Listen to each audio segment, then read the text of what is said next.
എൻ്റെ പേര് എൽസി. ഞാൻ മുണ്ടയ്ക്കൽ നിന്ന് വരുന്നു. ഈ വർഷം സെപ്റ്റംബർ മാസം 17-ാം തീയതിയാണ് ഞാനിവിടെ വന്ന് ഉടമ്പടി എടുത്തത്. എൻ്റെ അമ്മ എൻ്റെ അടുക്കൽ വരുവാനുള്ള ഭാഗ്യം എനിക്ക് എവിടെ നിന്ന് എന്ന് എലിസബത്ത് അമ്മ ചോദിച്ചതുപോലെ ഞാനും എൻ്റെ അമ്മയോട് ചോദിക്കുകയാണ്. 10 വർഷമായിട്ട് ബ്ലീഡിങ് ആയിരുന്നു എനിക്ക്.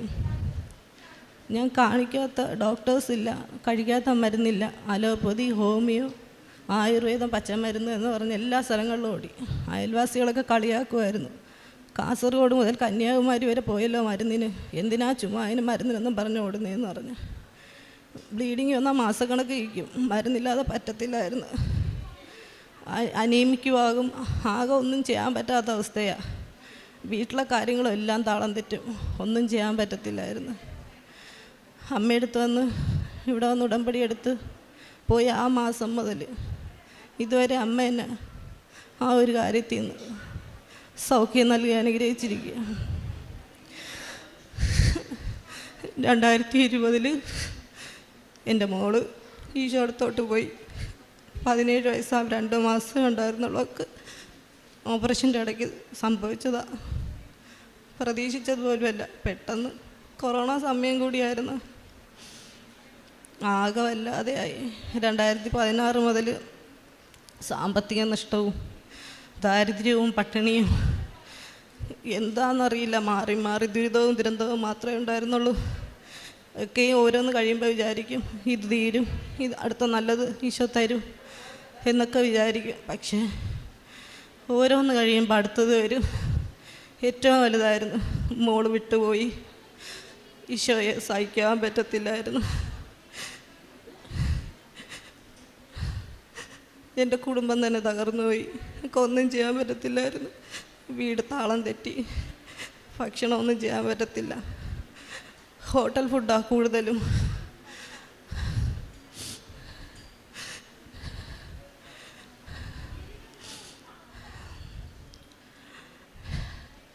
ഞാൻ ഉടമ്പടി എടുക്കാൻ വരുന്നെന്ന് പറഞ്ഞു എൻ്റെ ജീവിതത്തിൻ്റെ കുരുക്ക് മാറ്റാൻ. ഞാൻ പ്രാർത്ഥിക്കുന്ന ആളാണ്. അത്യാവശ്യം മണിക്കൂറുകളൊക്കെ ആരാധനാലയത്തിൽ പോയിരിക്കുന്ന ആളാണ്. അത്യാവശ്യം വചനം വായിക്കും, പറ്റുമ്പോഴൊക്കെ ദിവ്യബലിക്കുമൊക്കെ പോകുന്ന ആളാണ്. പക്ഷേ ദുരിതം മാത്രം എത്ര പ്രാർത്ഥിച്ചിട്ടും മാറിയില്ല. ചുറ്റുമുള്ളവരൊക്കെ എനിക്ക് വേണ്ടി പ്രാർത്ഥിക്കുന്നുണ്ടായിരുന്നു. എനിക്ക് മനസ്സിലായി നമ്മുടെ പ്രാർത്ഥന കൊണ്ടൊന്നും ഇത് നിൽക്കത്തില്ല, ശക്തമായ കരങ്ങൾ വേണം. ഞാൻ നോക്കിയിട്ട് അമ്മയുടെ കയ്യേ കണ്ടുള്ളൂ. എൻ്റെ അമ്മേനെ ഏൽപ്പിച്ചു ഞാൻ. എല്ലാവരും എന്നോട് പറഞ്ഞു ഉടമ്പടി എടുക്കരുത്, ഒരു കാര്യവും നീ പൂർത്തിയാക്കി ചെയ്യത്തില്ല, എല്ലാം പകുതിക്കിടുന്ന ആളാ, അതുകൊണ്ട് ചെയ്യരുത്, പോയി വന്നോന്ന് പറഞ്ഞു അമ്മയോട്. ഞാൻ പറഞ്ഞില്ല, ഞാൻ ഉടമ്പടി എടുക്കും, എൻ്റെ അമ്മയോട് ഞാൻ ഉടമ്പടി എടുക്കും. കാര്യം എന്നെ സഹായിക്കാൻ ഈ ഭൂമിയിൽ ആർക്കും പറ്റത്തില്ല. അത്രമാത്രം കഠിനമായ ദുരിതത്തിലൂടെയാണ് ഞാൻ പോകുന്നത്. അതാർക്കും പറഞ്ഞാൽ മനസ്സിലാകുമെന്ന് എനിക്ക് തോന്നുന്നില്ല. അമ്മയോട് ഭർത്താവ് മോളുടെ മരണത്തിന് ശേഷം അമ്മയെടുത്ത് നിന്ന് ഇച്ചിരി അകന്നു മാറി. ഇവിടെ കൊണ്ടുവരാൻ പറഞ്ഞാൽ കൊണ്ടുവരത്തില്ല. എനിക്ക് ഒറ്റയ്ക്ക് യാത്ര ചെയ്യാനും പറ്റത്തില്ല. എവിടെയെങ്കിലും പോകണമെങ്കിൽ ഭർത്താവിൻ്റെ ബൈക്കിൽ കയറിയിരിക്കും. അവിടെ എവിടെ പോകണമെന്ന് വെച്ചാൽ അവിടെ കൊണ്ടുപോകും, തിരിച്ച് വീട്ടിൽ കൊണ്ടുവന്നാക്കും. അല്ലാതെ എനിക്ക് ബസ്സിലോ ഓട്ടോയിലോ ഒന്നും എനിക്ക് ഒറ്റയ്ക്ക് പോകാനേ പറ്റത്തില്ല. ശരീരം കുഴഞ്ഞൊരു പരുവാകും. എനിക്ക് ഒരു കസേരയോ ഒരു സാധനം എനിക്ക് പൊക്കിയെടുക്കാനോ ഉള്ള ബലം പോലും എനിക്ക് കിട്ടത്തില്ല. ആ ഒരവസ്ഥയാണ് എനിക്ക്. പക്ഷെ അമ്മയെടുത്ത് വരണം. ഞാൻ അന്നേരം എൻ്റെ മോളുള്ളപ്പോൾ തന്നെ ഓൺലൈനിൽ അവൾ എനിക്ക് ഇത് ചെയ്തിട്ട് തന്നിട്ടുണ്ടായിരുന്നു. കൃപാസനത്തിൻ്റെ അന്ന് കൊറോണ സമയത്തുകൊണ്ട് എനിക്കതൊന്നും ശരിക്കും ചെയ്യാനും അറിയത്തില്ലായിരുന്നു. മാനസികമായിട്ട് തളർന്ന് ഡിപ്രഷനിലും ആയിപ്പോയി. അങ്ങനെ ഇരിക്കുമ്പോൾ ഞാൻ സബ്സ്ക്രൈബ് ചെയ്തിട്ടുണ്ടായിരുന്നു അമ്മയുടേത്. ഞാൻ എല്ലാ ദിവസവും രാവിലത്തെയും വൈകുന്നേരത്തെയും പ്രാർത്ഥനകൾ വരുമ്പോൾ ഞാൻ വെറുതെ ഇരുന്ന് ചൊല്ലും, കൂടെ ഇരുന്ന് അത് പ്രാർത്ഥിക്കും. ചിലപ്പോൾ ലൈവ് കിട്ടും. അന്നേരം ഞാൻ അമ്മയോട് മെസ്സേജ് ഇടും, അമ്മേ എനിക്കും വരണം, അമ്മേ എനിക്ക് ഉടമ്പടി എടുക്കണം, എനിക്കല്ലാതെ പറ്റത്തില്ല. കാര്യം എൻ്റെ ജീവിതത്തിൻ്റെ എല്ലാ ആഗ്രഹങ്ങളും കഴിഞ്ഞു. ഞാൻ എന്തിന് ജീവിക്കണം എന്ന് തന്നെ എനിക്ക് തോന്നുക. ജീവിതത്തിന് ജീവിക്കാൻ തോന്നുന്നില്ല എന്നുള്ള ദുർനിമിഷങ്ങൾ വരുന്നതിന് മുമ്പ് നീ നിൻ്റെ സ്രഷ്ടാവിനെ സ്മരിക്കുക എന്ന് പറഞ്ഞ് വചനം പറയുന്നുണ്ട്. ഞാൻ കർത്താവിനോട് പറഞ്ഞു, കർത്താവേ എനിക്ക് ഓർമ്മയുള്ളപ്പോൾ മുതൽ ഞാൻ നിൻ്റെ പുറകെ നടക്കുക, എന്നിട്ട് വീണ്ടും വീണ്ടും ദുരിതം മാത്രമേ ഉള്ളൂ, എന്നെ സഹായിക്കാൻ എനിക്ക് ആരുമില്ല, എൻ്റെ അമ്മയേ ഉള്ളൂ എന്ന് പറഞ്ഞ് ഞാൻ അമ്മയോട് എന്നെ എങ്ങനെയും കൊണ്ടുവന്ന് ഉടമ്പടി എടുപ്പീരമ്മേ എന്ന് പറഞ്ഞ് മെസ്സേജ് അയച്ചുകൊണ്ടിരുന്നു.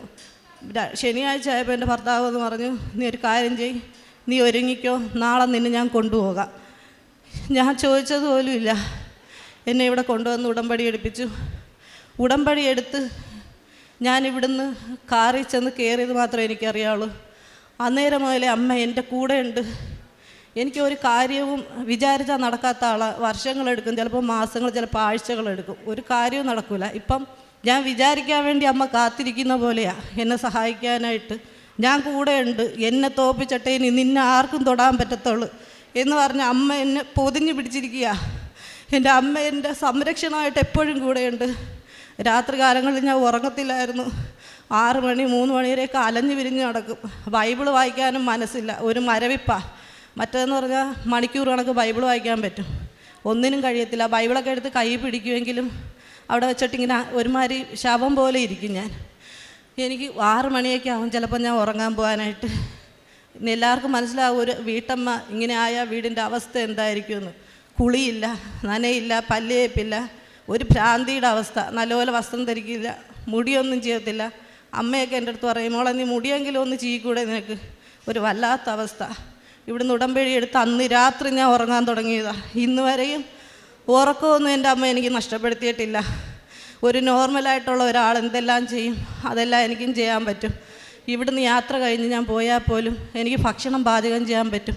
എൻ്റെ ഭർത്താവിന് സാമ്പത്തികം കടം കാരണം നിൽക്കാൻ വയ്യ. എന്നാൽ പോലും ഭക്ഷണം ചെയ്യാൻ പറ്റാത്തതുകൊണ്ട് ബാക്കി 2 മക്കളില്ലേ, അവർക്ക് ഭക്ഷണം കൊടുക്കണം. എനിക്ക് ഏത് സമയം അനീമിക്കാണ്, ഭക്ഷണം കഴിക്കണം.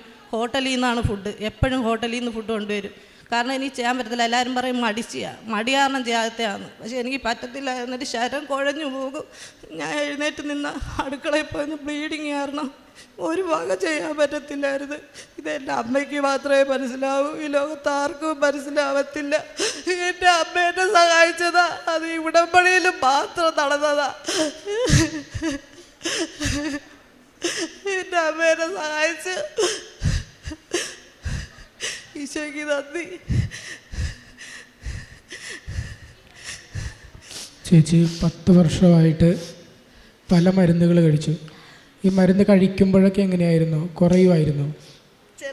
ചില മരുന്ന് പിടിക്കും, ചിലത് പിടിക്കത്തില്ല. ഇംഗ്ലീഷ് മരുന്ന് കഴിച്ചാൽ തടിച്ച് മുഖമൊക്കെ വികൃതമായിട്ട് വേറൊരു രൂപമായി പോകും. ആഴ്ച കണക്കാകും ഒന്ന് ലെവലാവാൻ.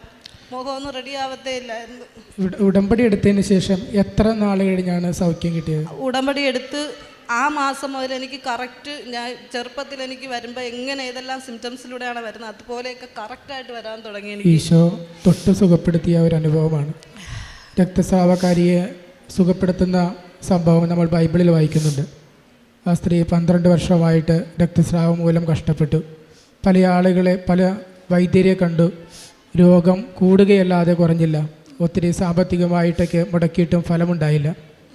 ഈശോയ്ക്ക് മാത്രമേ സുഖപ്പെടുത്താൻ കഴിയൂ എന്ന് അവൾ വിശ്വസിച്ച് ഈശോയുടെ പിന്നാലെ വന്ന ജനക്കൂട്ടത്തിനിടയിൽ കൂടി വന്ന് ഈശോയുടെ വസ്ത്രത്തിൽ ഒന്ന് തൊട്ട് കഴിഞ്ഞപ്പോൾ അവൾക്ക് സൗഖ്യം ലഭിച്ചു. ഈശോ അവളോട് പറഞ്ഞത്, മകളെ, നിൻ്റെ വിശ്വാസം നിന്നെ രക്ഷിച്ചിരിക്കുന്നു എന്നുള്ളതാണ്. അതേപോലെയുള്ള വിശ്വാസമായിരുന്നു എലിസേച്ചിക്ക്. ഇവിടെ വന്നാൽ സുഖപ്പെടും എന്ന് എലിസേച്ചി വിശ്വസിച്ചു.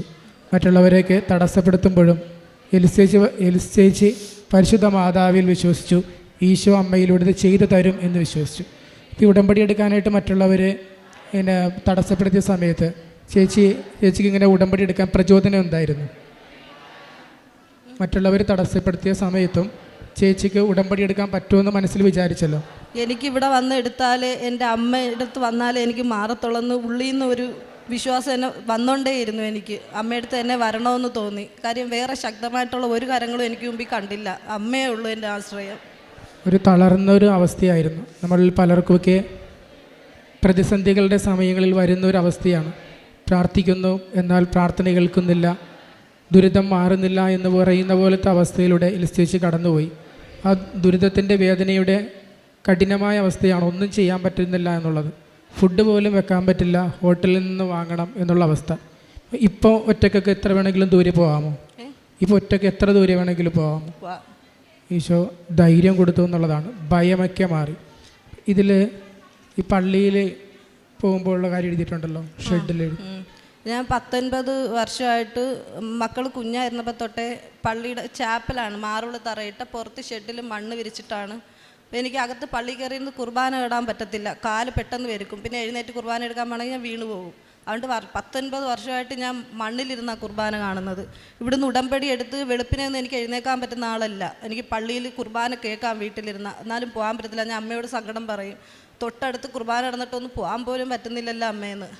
അമ്മ എന്നെ അതിനുശേഷം എല്ലാ ദിവസവും കുർബാനയ്ക്കും കൊണ്ടുപോകും. ആ മണ്ണിൽ നിന്ന് ഞാൻ പോയ പള്ളിയിൽ ചെന്നപ്പോൾ പുഷ് ചെയ്ത് എന്നെ അകത്ത് കയറ്റിയായിരുന്നു അമ്മ. എന്നെ മണ്ണിലിരുത്തിയില്ല. അന്ന് മുതൽ ഇന്ന് വരെ എത്ര തിരക്കുണ്ടെങ്കിലും അമ്മ എനിക്കൊരു സ്ഥലം അവിടെ പള്ളിക്കകത്ത് ഒരുക്കിയിട്ടിരിക്കും. ഞാൻ മാർബിൾ തറയിലിരുന്ന് എത്ര മണിക്കൂർ വേണേലും കുർബാന കാണും. എനിക്ക് കാലുപെരുപ്പോ കാലുവേദന ഒന്നും വരത്തില്ല. ഇത് എൻ്റെ അമ്മ തന്ന സൗഖ്യമാണ്. ജീവിതത്തിൻ്റെ ദുരിതങ്ങളിലൂടെ കടന്നു പോകുന്നവർക്ക് ഉടമ്പടിയിലൂടെ ദൈവാനുഭവം പെട്ടെന്ന് മനസ്സിലാക്കുവാനായിട്ട് സാധിക്കും. പരിശുദ്ധ അമ്മയുടെ മാധ്യസ്ഥം വഴി എലിസേച്ചിക്കും കുടുംബത്തിനും ദൈവം ചേരുന്ന അനുഗ്രഹങ്ങൾക്ക് കൈയടിച്ചുകൊണ്ട് ദൈവത്തെ മഹത്വപ്പെടുത്താം. യേശുവേ നന്ദി, യേശുവേ സ്തോത്രം, യേശുവേ